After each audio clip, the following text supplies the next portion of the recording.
We as UUs have a historic connection to Christianity, though we no longer are Christian.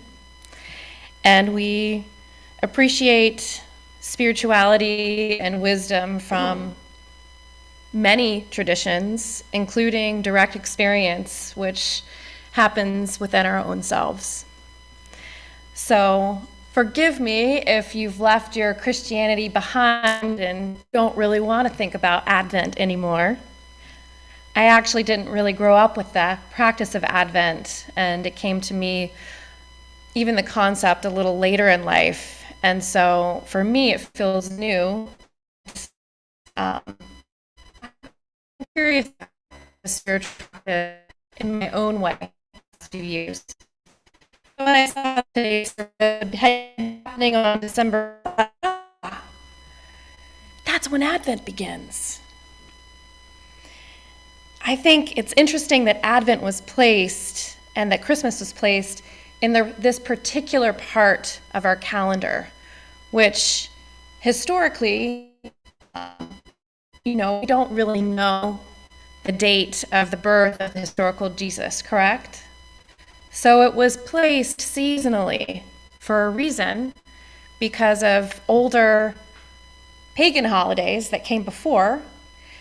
And there's something really significant and meaningful to me about celebrating a holiday or a time of waiting, which is a time of waiting when Mary was pregnant and waiting for the birth of this child during this time of year when it's very dark and it feels like the earth is waiting for spring to come. So Advent is a time of waiting, of anticipation, of deep quiet that listens to the stillness within, while something new grows and transforms until we are ready to birth that newness out into the outer world. As I said, Advent was not ever a holiday of personal importance to me, but I've recently grown to appreciate it and its seasonal placement in this deepness of winter as our nights lengthen and we move towards the winter solstice, which will happen in a few weeks. This is a time when darkness embraces and holds us, when the earth sleeps or appears to sleep, as a lot happens under the surface and gestates with the seeds of the new spring tucked deep within her. I resonate with Advent also as a mother, and some of you may know I was also a doula, a birth and postpartum doula in my former professional life. When I was pregnant myself, and in my own process of gestation and waiting, one thing that surprised me was how very close to nature I felt. It felt like something was almost happening to me. I didn't really have to control it. I could impact it, but I wasn't making it happen. And I said quite often, I just feel like a tree. I feel like a tree that is growing its own fruit. And eventually that fruit will have its own tree, and I'm just going to be gone. But I felt like I was bearing witness, and I was bearing witness to something very personal, very close, inside my own body even, but bigger than me. And it was amazing. It was amazing to bear witness. And that's often what it felt like, bearing witness to a new life, to a whole new being growing inside of me. This time of pregnancy was a time of slowness and also speed, kind of all mixed together, of waiting, like Advent, yes, but also like so much to do. And so much was happening on a physical level that needed tending to.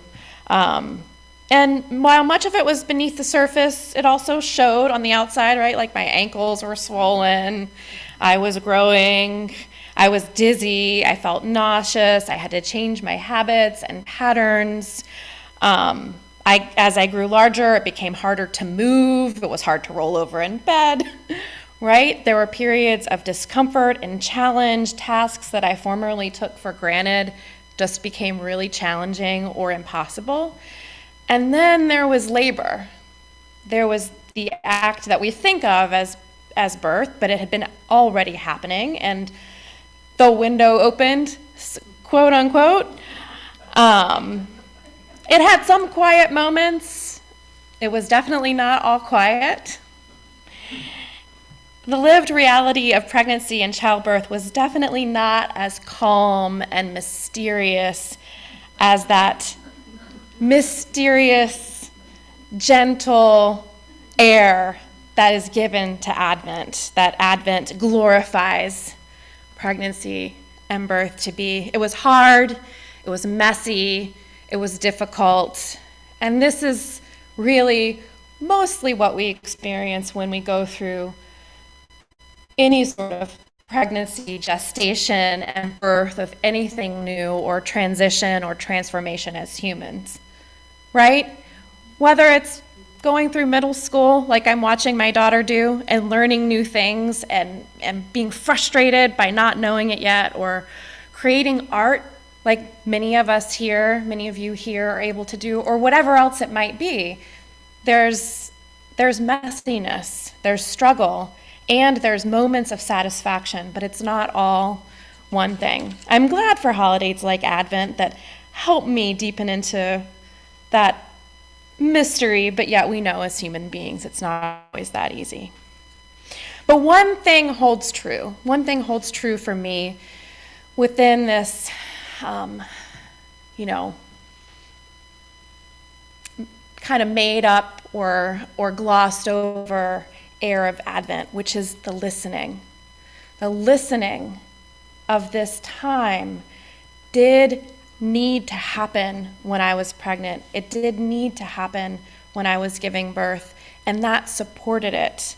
The listening was always there, listening to my body, the needs of my body, listening to the needs of my child when she was born and how we related to one another. And I needed to listen, and the people around me needed to listen too, in order to be able to support me. We all needed to listen to one another. Our senses were really heightened, actually. I feel like new parents or people going through anything new, our minds almost need to become a sponge to absorb so much new information in one time. And as we listened, we played our parts in birthing something new, not just a child, but a relationship, a way of being, bringing in a whole new practice of parenthood. So the purpose of my sermon today, and linking Advent to the changes that have happened within our UUA's Article 2 bylaws, which is a little bit of insider baseball, but I will try my best to explain for the newcomers. Just hang with us. We're in the middle of a much larger conversation. This is just a piece of it.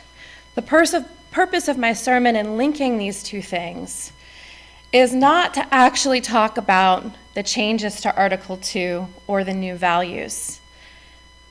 You might be disappointed in hearing that, because maybe you were thinking we would be talking about all of those new values today.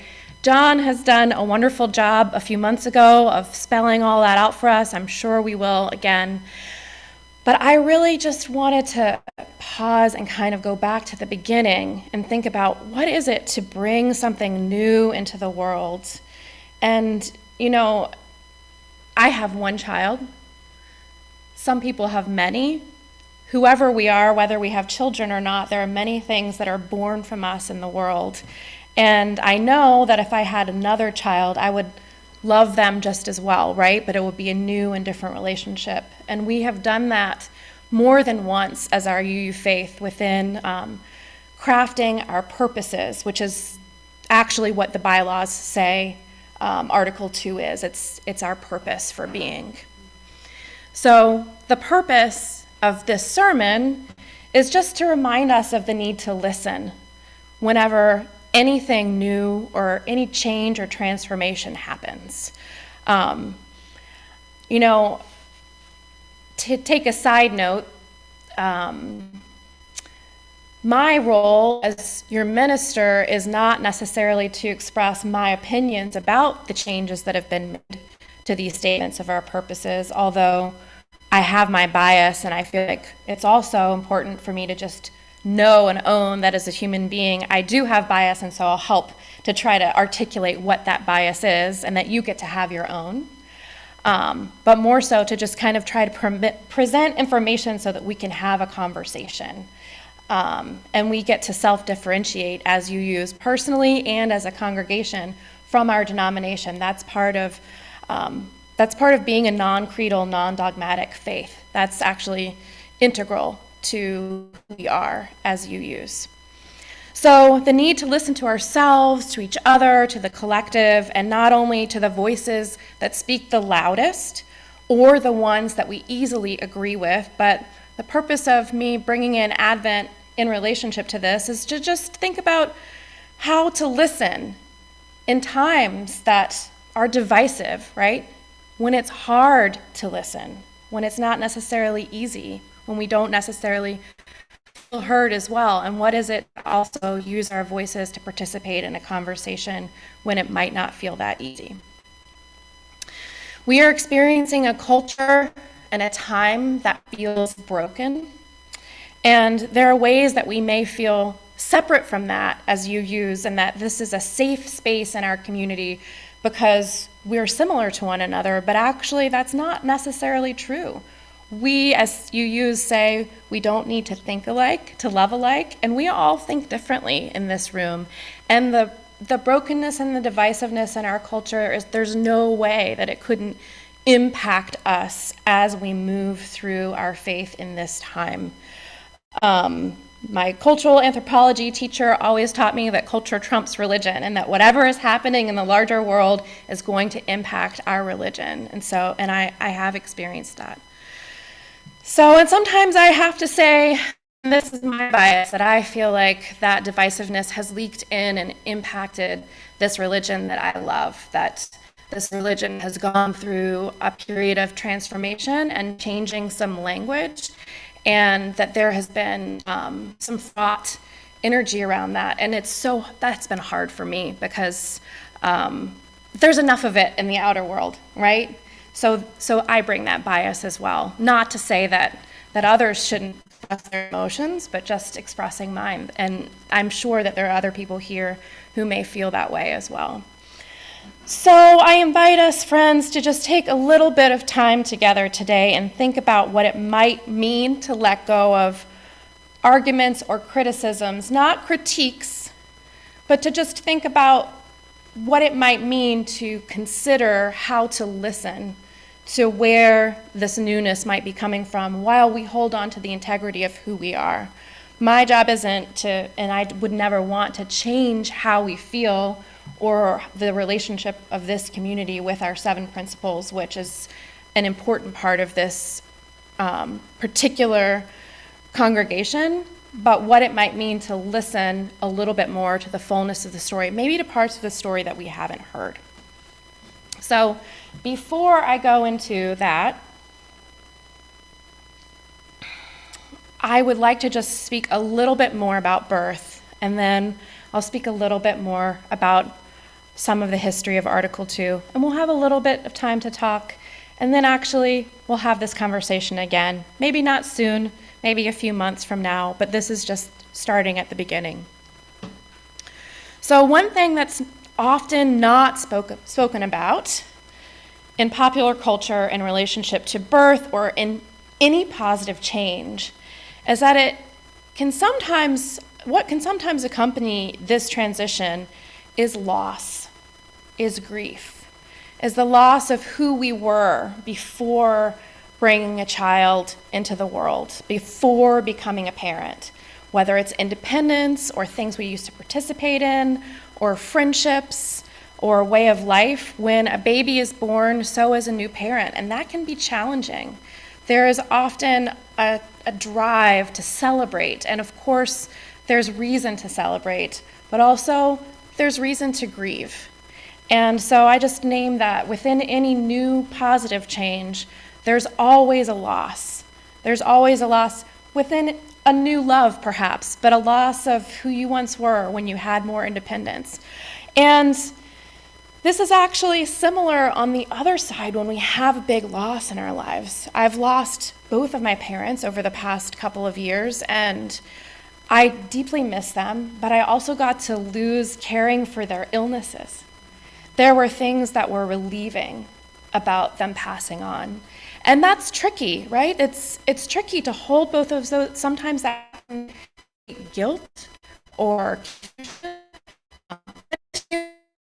in your heads, this is part of what it is to commit. It's not one thing. So love new values through maybe the loss or the change, or so maybe we aren't very this change is negative, but at the same time there might be a little bit of a spark of something there that we can appreciate. So holding multiple things at once is something that we can do as human beings, holding even contradictory things. So although it's not easy and it can be a challenge to get there, it can be a challenge to co-create a world that centers on justice, that centers on peace, but it's necessary to hold contradictory things in order to be able to do this. So I would like to move us a little bit to who we are as UUs. And as UUs, we're part of a collective that values diversity. Some of us believe in God. Some of us are theists. Some of us are atheists. Some of us are agnostic or in between. That's really important to Unitarian Universalism, as allowing the spectrum of spiritual diversity amongst all of us. We're non-creedal. We're non-dogmatic, which means we have no holy book, and we reject the practice of holding fast to any shared theological beliefs. As the famous UU bumper stickers I quoted before, we don't have to think alike to love alike. This is important to who we are. So why then do we have bylaws that state something of who we are, right? Where's this contradiction? Because Article 2 within our UUA bylaws, and I know this is a little bit like, it's about our administration, how our religious body is governed, all of that. Why do we have that? Well, we have it because of Massachusetts. A Unitarian and a Universalist decided to merge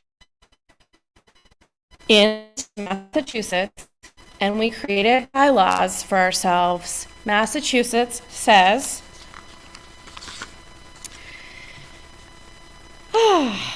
General Law Part 1, Title something, Chapter 180, Section 17, requires bylaws define the purposes to which the funds of the corporation may be applied.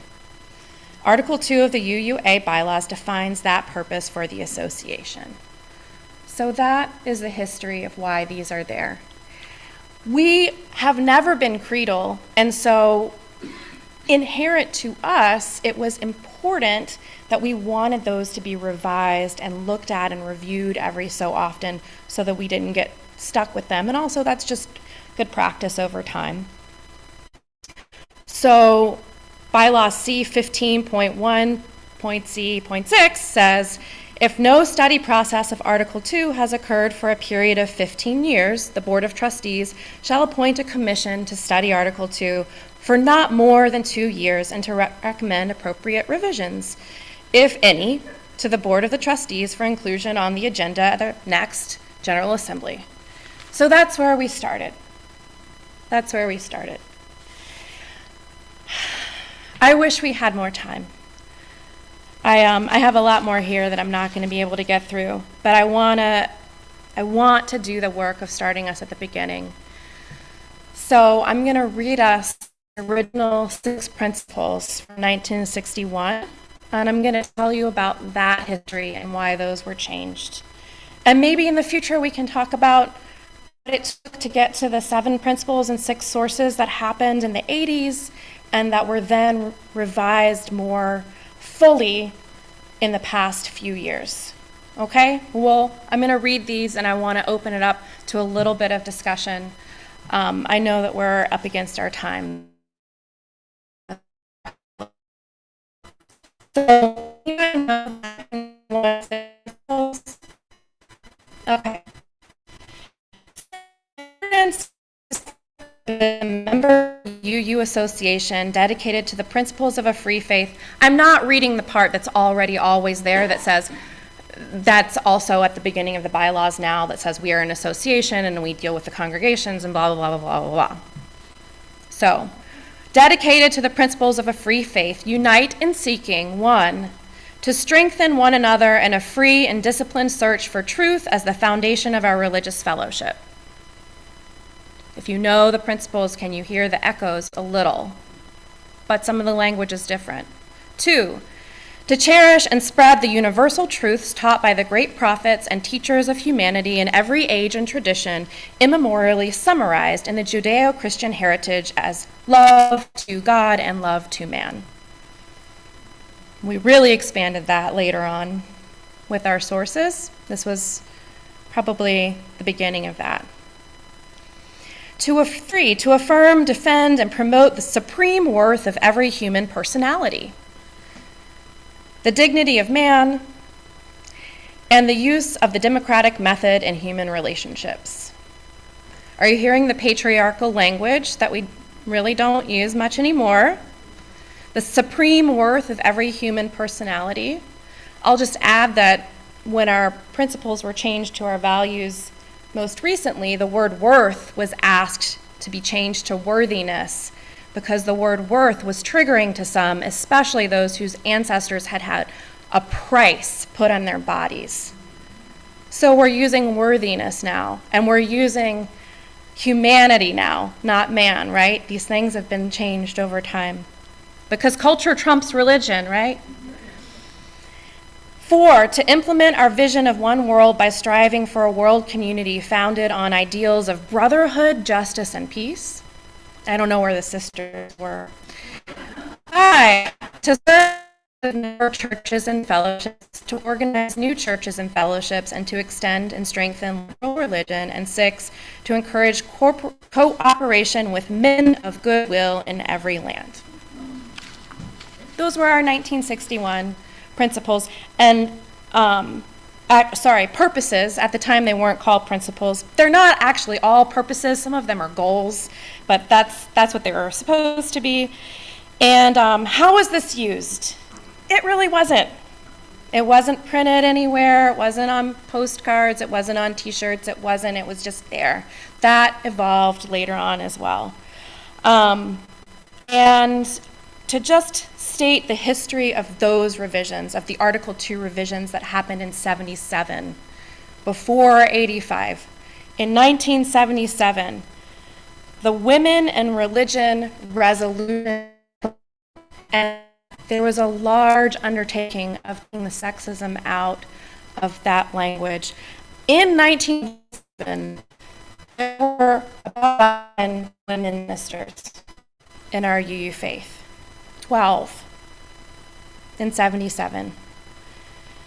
20 years later, women made up more than half of UU ministers. And I'm not going to, it's hard for me to believe that if the changes to the language, not only in our purposes, but also in our religion and our denomination as a whole hadn't happened, that change of women ministers wouldn't have happened, because the Women in Religion resolution wasn't just an ask to look at the language of our purposes. It was an audit of all Unitarian Universalism, the sexism in its language, bylaws, policies, and there was an ask to incorporate women in all levels of leadership within the denomination. And I'm not sure if you're familiar with some of the asks within Unitarian Universalism more recently to look at taking a hard look at our denomination, at our leadership, at our bylaws, at our language, at our practices, so that we can detach ourselves and unravel white supremacy culture within our denomination. But that is being asked now, and it's not new. That ask comes from the past. It's part of who we are, right? The Women in Religion resolution also did the same, had the same kind of ask, and we experienced great cultural shift. So this is a bit more of a lecture than a sermon, and it's only the beginning, as I said. And I'm sorry, you know, I have like 8 more pages here, and I knew I wasn't going to get through all of it, and I'm sorry that it's pushing us up against our time today. But my feeling as I have been with you all and had brief moments of talking about the Article 2 revisions that happened recently, because we moved from those to several other revisions to where we are now, is that it would be helpful to start the conversation at the beginning, to understand who we are and why we are here, rather than kind of feeling like sideswiped by this huge new change that seems like it came from nowhere. And so that's my intention, that's my bias. So where do we go from here? I don't really know. That's not my role. That's your role. And I know the changes haven't necessarily been comfortable as of late. Change usually isn't. But change is part of who we are. We're not creedal, and that's an important part of who we are. So